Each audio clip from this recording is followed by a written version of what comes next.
Bonjour et bienvenue sur Radio Fogeek pour un nouvel unboxing. Je vais vous faire patienter encore un petit moment avant le prochain article audio. Donc en attendant, je voulais vous présenter une petite merveille de ma collection personnelle que j'ai achetée il y a des années maintenant en me la procurant de justesse. Il s'agit de, comme vous le voyez, le personnage de Purgatory dans la collection Women of Dynamite, basé sur un dessin de Michael Turner et sculpté par Jason Smith. Vous avez déjà un aperçu sur la boîte qui est déjà admirablement bien décorée, la boîte, pour ne parler que d'elle pour l'instant. C'est une très très belle boîte bien décorée qui met très en valeur le personnage avec les postures différentes qu'on peut trouver. Ah, aucun problème là-dessus. C'est du très beau travail au niveau du pack, du design de la boîte, etc. Mais bon, c'est pas la boîte que vous êtes venu voir. C'est le personnage elle-même, si je puis dire. Donc voilà, avec un petit peu de lumière, voilà à quoi elle ressemble. Je vais vous la présenter tout en faisant un petit historique du personnage. Alors pour celles et ceux qui ne la connaîtraient pas, Purgatory est une icône des années 90, créée par Brian Pulido dans son label Chaos Comics, qui était un label spécialisé dans les bad girls. Comme Lady Death, notamment sa création la plus célèbre et dont il a récupéré les droits.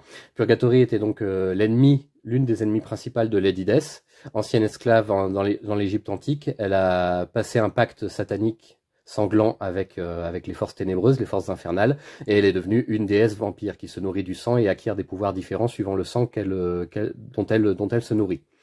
Elle acquiert notamment plus de puissance, plus de savoir, plus de connaissances, etc. Donc elle est vraiment avide de sang et d'autres choses, vous pouvez vous en douter. Elle n'a qu'une idée en tête, c'est obtenir sa liberté coûte que coûte, mais liberté de tout, liberté d'absolument tout et vis-à-vis de toutes les forces quelles qu'elles soient, infernales, divines, humaines, etc. Elle n'a qu'une seule volonté, c'est la liberté à tout prix. Elle qui a été esclave toute sa vie mortelle, elle ne veut désormais que la liberté à tout prix. Quelles que soient les souffrances que cela pourrait causer à autrui autour d'elle, ou quelles que soient les souffrances que ça pourrait lui causer à elle. Elle est prête à endurer plein de choses. Ces comics ont été relativement populaires, il y a eu plusieurs séries sur elle. D'ailleurs, je vous invite à suivre le blog Radio Fogeek, puisque dans les semaines et mois à venir, je vais vous présenter quelques séries des années 90 et revenir sur les séries Dynamite, qui sont donc, comme je le disais, qui est l'éditeur qui a donc commandité cette statuette, mais qui est aussi de toute façon l'éditeur qui s'est emparé des droits des créations de Brian Pulido, sauf Lady Death, qui est revenu à Brian Pulido exclusivement et qui appartient désormais au label Coffin Comics, dont vous avez lu quelques articles sur le blog normalement déjà. Et Purgatory, donc quant à elle, a intégré le label Dynamite Chaos.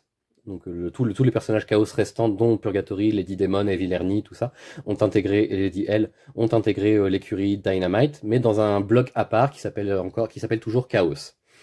Et donc Purgatory, on peut suivre ses aventures dans quelques albums parus chez Dynamite jusqu'à présent, dont je vous ai chroniqué certains et dont je chroniquerai les suivants avec plus grand plaisir, parce que c'est un personnage qui m'attire énormément et qui me fascine énormément. Voilà. Et de toute façon, voilà. Ce design, celles et ceux qui connaissent un peu le blog et la chaîne savent que je suis un grand fan du regretté Michael Turner. Donc ce design basé sur les travaux artistiques de Michael Turner et sculpté par Jason Smith, ne pouvait que attirer mon œil.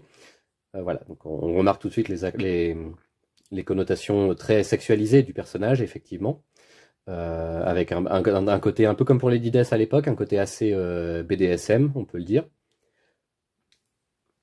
Voilà. Donc alors, je ne vous le montre pas là tout de suite, parce que c'est assez difficile à remettre en place, mais les deux ailes, les deux ailes que vous voyez donc dans son dos peuvent se détacher. Elles sont mobiles, elles peuvent se détacher. Je ne le ferai pas dans la vidéo là actuellement parce que c'est vraiment très embêtant à remettre en place pour rester poli.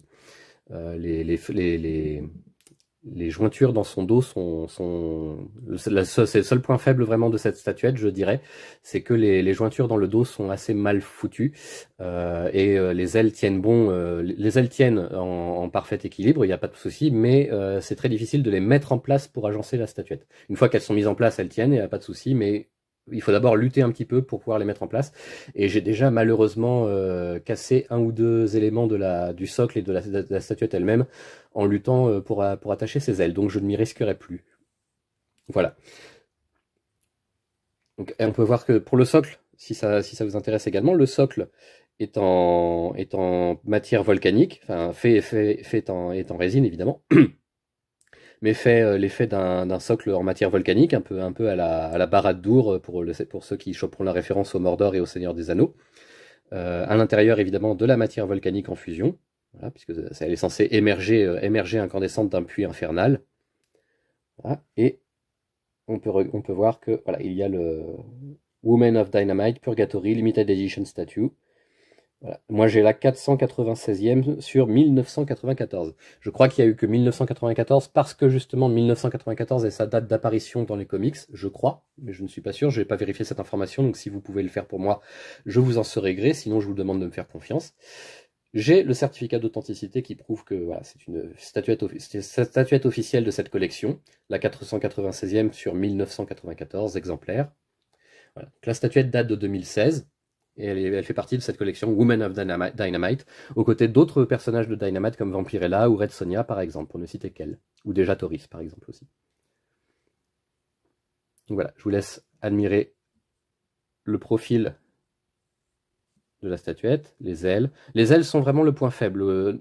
En dehors de leur fixation, la matière des ailes est assez grossière, c'est vraiment du plastique, alors que la statuette elle-même est en résine, vraiment de bonne qualité et tout ça. Les ailes, elles, sont vraiment en plastique, ça fait toc, donc c'est un peu dommage. C'est un peu dommage, c'est le détail le moins bien soigné du personnage. Fort heureusement, on peut les enlever. Donc, comme je le disais, elles sont amovibles, non sans mal, mais elles sont amovibles. On peut les enlever et n'avoir ainsi que Purgatory en statuette humanoïde, humaine, sans les ailes, ce qui n'est pas non plus déplaisant au demeurant. Donc, je vous laisse l'admirer. Et je vais vous chercher quelques comics de ma collection.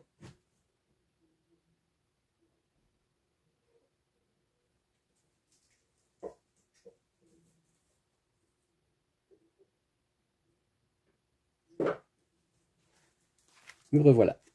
Donc, Purgatory, dans les comics, chez Chaos, c'était ça. Hop, avec la lumière, ça fait un peu mauvais effet. Je vais essayer de vous l'atténuer. Purgatory, dans les comics Chaos, c'était ça. Voilà, donc ça c'est un comics qui date de 1998, Collected Edition, que je vous ai d'ailleurs déjà présenté sur le blog. Et depuis le rachat des droits du personnage et de toute l'écurie Chaos par Dynamite, Purgatory, c'est plutôt ça.